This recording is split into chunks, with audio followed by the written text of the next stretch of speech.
ভিডিওতে আমরা দেখব যে কিভাবে ওয়ার্ডপ্রেসকে আপনার লোকাল হোস্টের মধ্যে ইনস্টল এবং সেটআপটা করা যায়।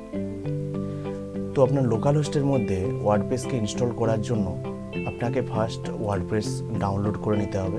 গুগলে ওয়ার্ডপ্রেস ডাউনলোড লিখে সার্চ করলে আপনি ফার্স্ট যে ইউআরএলটা পাবেন সেই ইউআরএলটা ওপেন করে তার লেফট সাইডের একটা অপশান পাবেন ডাউনলোড ওয়ার্ডপ্রেস, এবং তার সাথে যেটা কারেন্ট ভার্সান চলবে সেই ভার্সানটা লেখা থাকবে। তো আমি এখান থেকে ওয়ার্ডপ্রেসটা ডাউনলোড করে নিলাম। ওয়ার্ডপ্রেসের জিপ ফাইলটা ডাউনলোড করার পর সেটা ফোল্ডারে ওপেন করে নিলাম এবং এখানে আমি এক্সট্রাক্ট করে নিলাম। এক্সট্রাক্ট করার পর আমরা দেখব যে এখানে ওয়ার্ডপ্রেস নামে একটা ফোল্ডার আছে। এই ওয়ার্ডপ্রেস 6.02 মধ্যে ওয়ার্ডপ্রেস নামে একটা ফোল্ডার পাবেন, তার মধ্যে ওয়ার্ডপ্রেসের কোর ফাইলগুলো আপনি দেখতে পাবেন। আমাদের এই কোর ফাইলটা নিয়ে কাজ। আমরা পুরো এই ওয়ার্ডপ্রেস ফোল্ডারটাকে কপি করে নিয়ে গিয়ে আমাদের লোকাল হোস্টের মধ্যে রাখতে পারি, অথবা আমরা আমাদের নিজেদের প্রয়োজন মতো প্রজেক্টের নাম দিয়ে এই ফাইলগুলোকে রাখতে পারি। সাপোজ ধরুন এখানে আপনি পুরো ভেতরের কন্টেন্টটাও কপি করতে পারেন, অথবা আমি পুরো ওয়ার্ডপ্রেস ফোল্ডারটাই কপি করলাম। কপি করে আমাদের যে লোকাল হোস্ট আছে তার মধ্যে XAMPP-এ ঢুকলাম। XAMPP-এর মধ্যে htdocs নামে একটা ফোল্ডার থাকবে, সেই htdocs ফোল্ডারের মধ্যে ওপেন করবেন এবং এখানে ওয়ার্ডপ্রেসের ফাইলটা পেস্ট করে দেবেন। দেখুন এখানে ওয়ার্ডপ্রেসের ফাইলটা এসে গেছে সম্পূর্ণ কপি হয়ে। তো আমি দেখে নিলাম যে এর ভেতরে সমস্ত ফাইলগুলো আমার এসেছে। এবার এই ওয়ার্ডপ্রেসের নামটাকে আমি চেঞ্জও করে দিতে পারি আমার নামে। সাপোজ আমি এখানে এই নামটাকে চেঞ্জ করে আমার যে কোনো প্রজেক্টের নাম আমি দিয়ে দিতে পারি। আমি এখানে দিলাম মাই সাইট। ওকে, দেখুন মাই সাইট নামে আমি এখানে একটা ফোল্ডার ক্রিয়েট করেছি। এরপরে আমাদের যে কাজটা করতে হবে সেটা হচ্ছে আমাদেরকে এই লোকাল হোস্টটা রান করানোর জন্য XAMPP রান করতে হবে। XAMPPটা কি? XAMPPটা হচ্ছে একটা সফটওয়্যার যেটা আপনি আপনার লোকাল হোস্টের মধ্যে একটা সার্ভার হিসাবে ব্যবহার করতে পারেন। যে কোনো আমাদের ওয়েবসাইট রান করানোর জন্য আমাদের তো একটা সার্ভার দরকার পড়ে। সেটা অনলাইনে যখন আমরা কোনো সার্ভার ইউজ করি সেই সার্ভারের মধ্যে ওয়ার্ডপ্রেসের ফাইল রেখে আমরা তার মধ্যে অ্যাক্সেস করি। বাট যখন আমাদের সিস্টেমটাকেই আমরা একটা সার্ভার হিসাবে ব্যবহার করব, তো আমাদের এখানে উইন্ডোজের ক্ষেত্রে XAMPP আপনাকে ইনস্টল করে নিতে হবে। XAMPP ইনস্টল করে নেওয়ার পর ওপেন করলে আপনি এরকম একটা ইন্টারফেস পাবেন। আর যারা লিনাক্স ব্যবহার করছে তাদেরকে WAMP ইনস্টল করতে হবে। তো XAMPP আর WAMP, XAMPP হচ্ছে উইন্ডোজের জন্য, WAMP হচ্ছে লিনাক্সের জন্য। তো XAMPP-এর এই ইন্টারফেসটা ওপেন করার পরে এখানে দেখুন প্রথম যে অপশানটা আছে অ্যাপাচিটা আমাদেরকে স্টার্ট করতে হবে। অ্যাপাচিটা হচ্ছে সার্ভার। এই সার্ভারটাকে আমরা এখানে স্টার্ট করলাম। এখানে আপনি পিআইডি এবং পোর্ট দুটো জিনিসই দেখতে পাবেন যে কোন পিআইডি নিচ্ছে এবং কোন পোর্ট নিচ্ছে অ্যাপাচিটা। তার সাথে MySQL।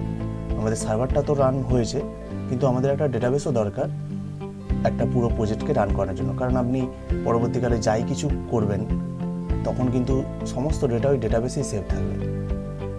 ওকে, তার জন্য আমরা এটা MySQL রান করলাম। এই MySQL রান করার সাথে সাথে আমরা কিন্তু PHP MyAdmin অ্যাক্সেস করার অথেন্টিকেশন পেলাম। ওকে, তো আমার এখানে XAMPP রান হয়ে কমপ্লিট হয়েছে। আমার এই দুটো জিনিসই রান করানোর আছে এখানে। যতক্ষণ না আপনার এই দুটো স্টার্ট হচ্ছে বা গ্রিন কালার দিচ্ছে ততক্ষণ আপনি দেখবেন যে এখানে প্রবলেম আছে। আমরা লোকাল হোস্টের থ্রু দিয়ে এই XAMPP-এ যে MySQL রান করলাম তার PHP MyAdmin-টা খুলবো, মানে ডেটাবেসটা খুলবো। তার ইউআরএল কি হবে? localhost/php myadmin। ওকে, এন্টার মারলাম। দেখুন একটা ডেটাবেসের ইন্টারফেস এসেছে। আমার কিন্তু এই XAMPP-টা ইনস্টল করার জন্য এবং MySQL-টা রান করানোর জন্যই আমরা এই ইন্টারফেসটা ওপেন করতে পারলাম। এলস আপনার যদি XAMPP বন্ধ থাকে তাহলে কিন্তু আপনি এই ইন্টারফেসটা রান করতে পারবেন না।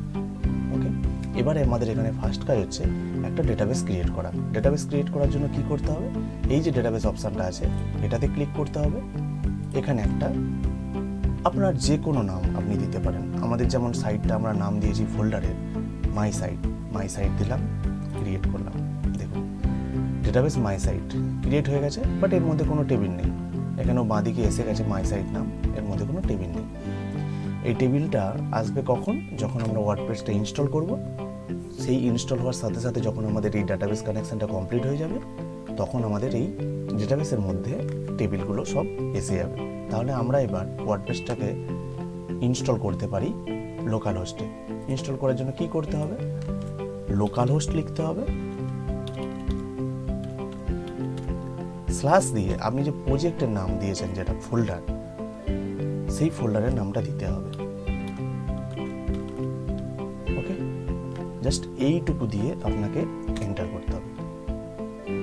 আপনি যখনই এটা এন্টার করবেন, তখনই ওয়ার্ডপ্রেস ইনস্টল করার জন্য বা সেট আপ করার জন্য এরকম একটা ইন্টারফেস ফার্স্ট পাবেন। দেখুন এখানে setup.config.php দেখাচ্ছে। ওকে, তো আমরা এটা যে ল্যাঙ্গুয়েজে করতে চাই সেই ল্যাঙ্গুয়েজটা সিলেক্ট করবো। বাই ডিফল্ট ইংলিশ সিলেক্ট হয়ে থাকে, আমরা ইংলিশই রাখবো, দেন কন্টিনিউ করছি। দেখুন এইখানে বলছে যে আপনি যদি ওয়ার্ডপ্রেসটা ইনস্টল করতে চান, তাহলে আপনার এই 5টা জিনিস লাগবে। কি? ডেটাবেস নেম, যেটা আমরা অলরেডি জানি, ডেটাবেস নাম আমাদের মাই সাইট। নেক্সট হচ্ছে ডেটাবেস ইউজার নেম। লোকাল হোস্টের ক্ষেত্রে যখন আমরা XAMPP ব্যবহার করছি লোকাল হোস্টে, সেই XAMPP-এর ক্ষেত্রে ডেটাবেসের ইউজার নেম হচ্ছে root, ROOT, root. Okay, password, database password হচ্ছে ব্ল্যাঙ্ক মানে নাল, কোনো কিছু নেই, মানে যেটার ইউজার নেম আছে রুট, বাট পাসওয়ার্ড ব্ল্যাঙ্ক, কিচ্ছু পাসওয়ার্ড নেই। ডেটাবেস হোস্ট হচ্ছে এখানে লোকাল হোস্ট। ওকে, টেবিল প্রিফিক্সটা বাই ডিফল্ট ওয়ার্ডপ্রেসের ক্ষেত্রে WP_ থাকে। আপনার যতগুলো টেবিল ক্রিয়েট হবে সেটা WP_ দিয়েই আপনার হচ্ছে টেবিলটা তৈরি হয়। ওকে, তো সব জিনিসগুলোই আমাদের এখানে আছে, সেই জন্য আমরা এখানে লেটস গোতে ক্লিক করব। দেখুন এখানে ডেটাবেস নামটা চাইছে, তো আমি এখানে যেটা আছে সেটাকে সরিয়ে দেবো। ডেটাবেস নাম আমাদের কি আছে? মাই সাইট, আমরা দিয়ে দিলাম। ইউজার নেম আপনাদেরকে কি বললাম? লোকাল হোস্টের ক্ষেত্রে ইউজার নেম হচ্ছে রুট। ওকে, পাসওয়ার্ড কিচ্ছু নেই, পাসওয়ার্ড, সেই জন্য ব্ল্যাঙ্ক। ডেটাবেস হোস্ট দেখুন লোকাল হোস্ট বাই ডিফল্ট এসেছে, টেবিল প্রিফিক্স WP_। ওকে, দেন সাবমিট করছি। এবার আসছে এখানে button run the installation run করার জন্য এটা ক্লিক করব।